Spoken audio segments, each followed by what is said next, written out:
प्रश्नटी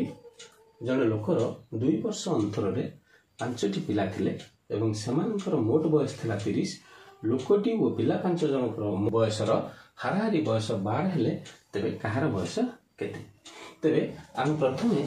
बापा बा से लोकटीर बयस को आम बाहर करबा हेले आम लिखिबा मोट 12 गुणन केते जण हे गेले ना 5 जण पिला प्लस से लोक जनक 6 जण हे गेले ताहले 1272 माइनस 30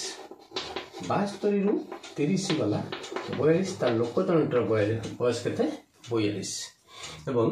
आमे लक्ष्य करिबा जे पिलांकर बयस जेहेतु 5 जण पिला अछंती एवं सेमानक भितरे अंतर बयस अंतर समान एवं अजुग्म संख्यक पिला अछंती तबे आमे देखिबा जे मध्यम पिलाटर बयस केते हबो ना 30 डिवाइड बाय 5 तबे केते आसला ना मध्यम बयसटर पिलाटर हला अछि 6 वर्ष तबे जदि 6 वर्ष हला ता पूर्व पिलाटर केते 2 वर्ष अंतर ता पूर्व पिलाटी 2 वर्ष अंतर ता पर पिलाटी 2 वर्ष जोग हे जिवो एवं ता पर पिलाटी 10 हे जिवो अर्थात 2 + 4 = 6 6 12 8 20 10 30